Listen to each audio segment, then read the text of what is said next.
Hello everyone. आज हम class 12th के सब्जेक्ट व्यवसाय अध्ययन के सेकंड चैप्टर प्रबंध के सिद्धांत के नेक्स्ट टॉपिक को देखेंगे। इसके पहले वाले वीडियो में मैंने वैज्ञानिक कार्य अध्ययन में 3 अध्ययन को समझाया था। थकान अध्ययन, गति अध्ययन व समय अध्ययन। आज मैं चौथा अध्ययन आपको समझा रही हूँ जिसका नाम है विधि अध्ययन। विधि अध्ययन के अंतर्गत किसी कार्य को करने की सर्वश्रेष्ठ विधि का या तरीके का पता लगाना होता है। और अगर सर्वश्रेष्ठ तरीके का पता लग जाए, विधि का पता लग जाए कि आपको कैसे कार्य करना है, तो उसके अंतर्गत हमें न्यूनतम लागत पर अधिकतम उत्पादन प्राप्त होता है। अर्थात विधि अध्ययन के अंतर्गत हम संसाधनों का प्रभावपूर्ण उपयोग, संसाधन मतलब जिसमें हम मानव, माल, मशीन, मेथड और मनी को लेते हैं, जिसका हम प्रभावपूर्ण उपयोग करेंगे। अगर उनका प्रभावपूर्ण उपयोग कर लिया तो हम न्यूनतम लागत पर अधिकतम उत्पादन प्राप्त कर सकते हैं और किसी कार्य को करने की सर्वश्रेष्ठ विधि का पता लगा सकते हैं, जिसमें कार्य का विश्लेषण कर प्रत्येक कार्य को समय के अंतर्गत निर्धारित कर दिया जाता है और जिससे प्रमापित समय में कार्य पूरा करके व अनावश्यक गतियों को कम करके कार्य को पूरा किया जाता है। किसके अंतर्गत? विधि अध्ययन के अंतर्गत। और इसके अंतर्गत जो बिंदु हमें ध्यान रखने होते हैं वो ये हैं कि भंडारण मीन्स जहाँ पर आपका रॉ मटेरियल, कच्चा माल रखा है और उपयोग में आने वाली जो भी सामग्री है उसकी दूरी, आप जहाँ उत्पादन कर रहे हैं, आप जहाँ इकाइयाँ बना रहे हैं उससे बहुत कम दूरी कम होनी चाहिए, तथा जो आप मशीनों का उपयोग कर रहे हैं उनका सरलीकरण होना चाहिए। मतलब ऐसा नहीं कि मशीन चला रहे हैं, उसे चलाने में ही आपको बहुत ज़्यादा समय लग गया है। मतलब आपको उस मशीन का प्रॉपर नॉलेज होना चाहिए कि इस मशीन को हम किस तरह से ऑपरेट करके अपने कार्य को व्यवस्थित रूप से कर सकते हैं।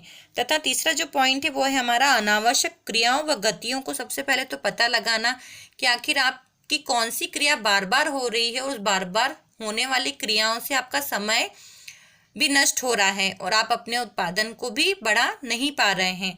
तो उन अनावश्यक गतियों व क्रियाओं का पता लगाना तथा उन्हें दूर करना, ये सब किसके अंतर्गत आता है? विधि अध्ययन के अंतर्गत। तो हमने 4 अध्ययन पढ़ लिए हैं: समय अध्ययन, थकान अध्ययन, गति अध्ययन व विधि अध्ययन। आज जो हम नया टॉपिक देखेंगे वह है टेलर व फ्यूल के सिद्धांतों में समानताएं। अब जैसा कि आप जानते हैं कि एफ.डब्ल्यू. टेलर और हेनरी फ्यूल दोनों ही प्रबंध के जो भी सिद्धांत उन्होंने दिए हैं उसमें अपना महत्वपूर्ण योगदान रखते हैं।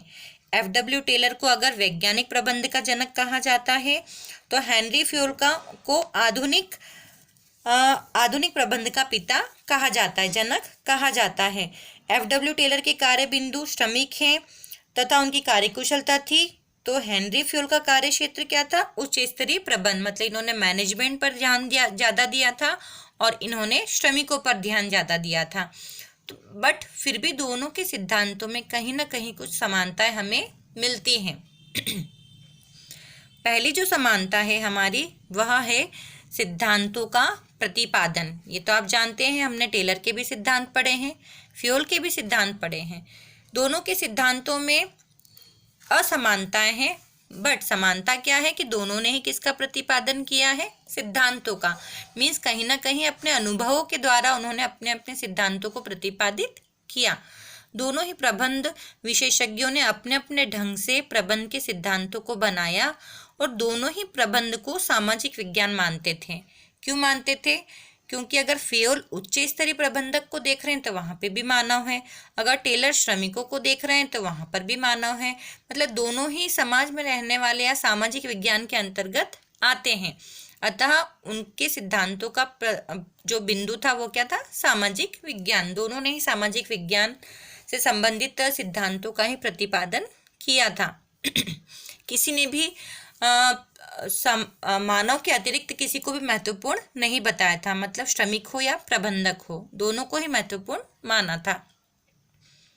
दूसरा जो हमारा पॉइंट है वह है श्रम के साथ मानवीय व्यवहार। श्रम मतलब कौन? श्रमिक, वर्कर्स, कर्मचारी।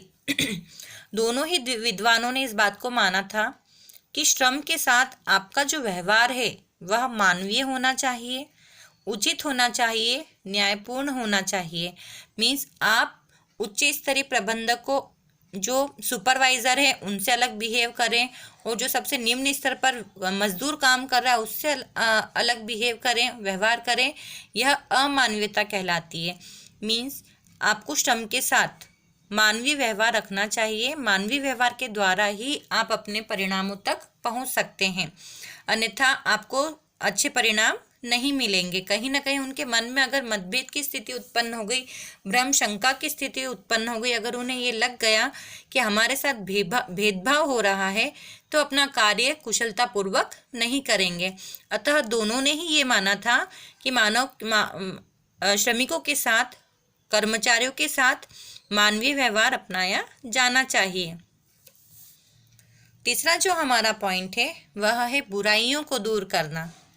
दोनों ही विद्वान थे, दोनों का ही उद्देश्य था कि न्यूनतम लागत पर अधिकतम उत्पादन प्राप्त हो, परंतु प्रबंध की बुराइयों को दूर करना भी इनका उद्देश्य था।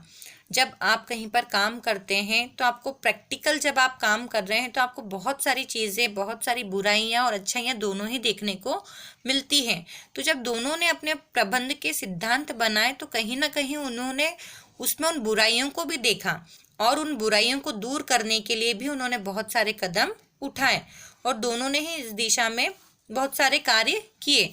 जैसे अमानवीयता रखना, भेदभाव रखना, कम वेतन मान देना, ऐसे बहुत सारी बुराइयां जिसके लिए टेलर व फेयोल दोनों ने ही अपने अपने तरीकों से उन बुराइयों को दूर किया।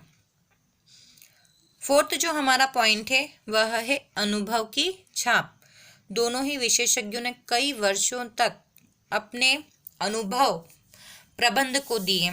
जहाँ पर वे काम करते थे, अपने प्रबंध को, अपने प्रयोगों, अपने अनुभवों के द्वारा उन्होंने कई तरह के प्रयोग किए, कार्य किए, तथा इन्हीं अनुभव व प्रयोगों के आधार पर ही उन्होंने अपने सिद्धांतों का प्रतिपादन किया।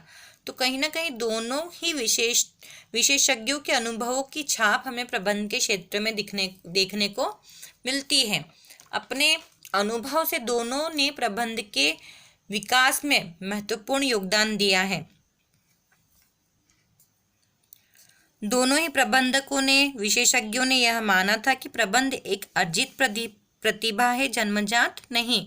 मतलब आप इसे अर्जित मीन्स इसे सीख कर भी बहुत अच्छा कार्य कर सकते हैं। ऐसा नहीं कि आपका जन्म अगर किसी प्रबंधक किया हुआ है तो आप प्रबंधक ही बनेंगे।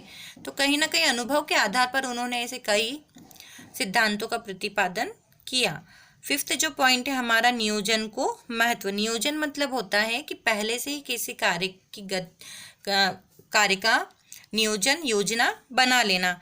तो दोनों ने ही इस बात पर जोर दिया था कि किसी कार्य को करने के पहले यदि आप उसका नियोजन कर लेते हैं, नियोजन के अंतर्गत आप उसका बजट बना लेते हैं, उसके सर्वश्रेष्ठ कार्यविधि कर लेते हैं, उसमें कितने श्रमिक लगेंगे, कितना कच्चा माल लगेगा, कितने समय तक पूरा होगा। अगर आप किसी कार्य को लेकर इतने छोटे छोटे बारीक बिंदुओं पर यदि अपना ध्यान देते हैं तो कहीं ना कहीं आप अपने काम में उचित परिणाम प्राप्त कर सकते हैं। तो दोनों ने ही नियोजन को मीन्स कार्य के पहले योजना को स्वीकारते हुए इसके पालन पर जोर दिया था। तो आज हमने टेलर व फेयोल के सिद्धांतों में समानताएं देखी।